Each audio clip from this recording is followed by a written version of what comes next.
The end is where we start from is an interesting phrase because this is the entire life paradigm. How anything starts is how it ends, and how anything ends is how it starts. One of the most popular quirks of watching anime, and for that matter any long-running TV show, movie, or album, is the intro. The intro track or opening to something immediately tells you if something is going to be bad or not, and arguably it should always tell some kind of story. Of course, we're drawn to cute girls dancing on screen to J-pop songs, or our favorite shonen protagonist scaling the world with his friends, but there's something much deeper at play here. There's something more intimate, far more connected than just a song. I said that opening should arguably tell some kind of story, and this is absolutely true. Speaking of cute girls dancing on screen to J-pop songs, let's take a look at Bakemonogataris' first opening and its lyrics. You'll find that they're a telling of Monogatari and its message at hand. The OP for Bakemonogatari is beautiful both in lyrical substance and just how it sounds. Tell me you wouldn't bang this in your car at 1 AM looking for the hose.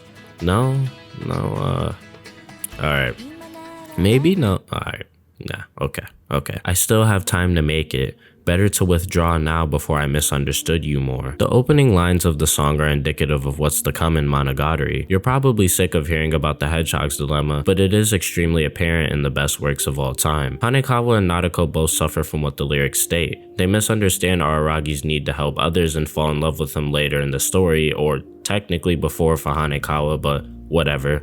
They're constantly trying to withdraw and connect themselves to him in an attempt to fill the void left by their own respective failures in life, at least regarding their relationships with others. Which is also why I don't understand when people say Hanekawa should have ended up with Araragi. This is untrue and contradictory towards her character. Of course, it's okay to want Hanekawa to be happy, but her journey is one of gaining independence for herself. Even if deep in his heart Araragi has love for Hanekawa, it wouldn't be as genuine as the love he has for Senjo Gahara. It would also be contradictory to Monogatari's message of saving oneself before others. If Araragi decided to be with Hanekawa, it would result in him saving her. The opening lyrics also perfectly describe Araragi's indifference towards connecting with others early on in his life. In fact, I'd argue that Araragi views most of the cast of Monogatari as crutches or tools to help himself. The dichotomy between each character and Koyumi is done masterfully. By helping the cast, he can fill the void within himself and fulfill whatever humanity is left after Kizumano. The staple words I fastened you with, somehow I find them piercing my heart.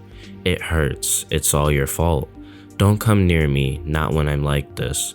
Don't look at me, not so deep within my heart. I think these lyrics represent Kissshot more than anyone else. While Kissshot's pseudo-death, both at the beginning of Kizumano and at the end, is her fault, Araragi's desire to help others does cause her to become a former shell of herself. Don't come near me, not when I'm like this. Of course Kissshot doesn't want to be seen as powerless, with no agency over her life. In fact, it's so detrimental to her life that she can't be near others anymore. Don't look at me, not so deep within my heart. The current state Shinobu is in is a wounded state. To see her in this state is to see her true self, deep within her heart. Don't talk about it, not with that smile, not to anyone. Just like the sky that seems to go on forever, please pledge never-ending eternity. Like that ocean, both cruel and kind. If I dive into your heart, please catch me. These feelings can't be measured in weight, and now I'm going to convert them to you only. Obviously, this refers to Hitagi. It's ironic because while my fallen angel paradigm was correct technically, the diving into Araragi's heart is nothing short of gorgeous storytelling here. Hitagi's essentially asking Araragi to halt his indifference towards connection in an attempt to open her and his heart. Not to mention that the ocean in this context is indicative of the current state of most of the characters at this point in Monogatari. For example, later in this episode, Hanekawa describes Hitagi as someone who's always been extremely gorgeous, but after the events with her family, she becomes more beautiful than ever. Similarly, this parallels the ocean, crystallized and gorgeous on the surface, but an unbeknownst abyss the deeper you look into it. Alright, that's the entire opening. Obviously, it's up to interpretation, but I thought it would be more interesting to break it down and connect it to a majority of the cast, or at least the ones that are important, instead of just going, yeah man, it's all about Hitagi because of the staplers, and it's Hitagi Crab, and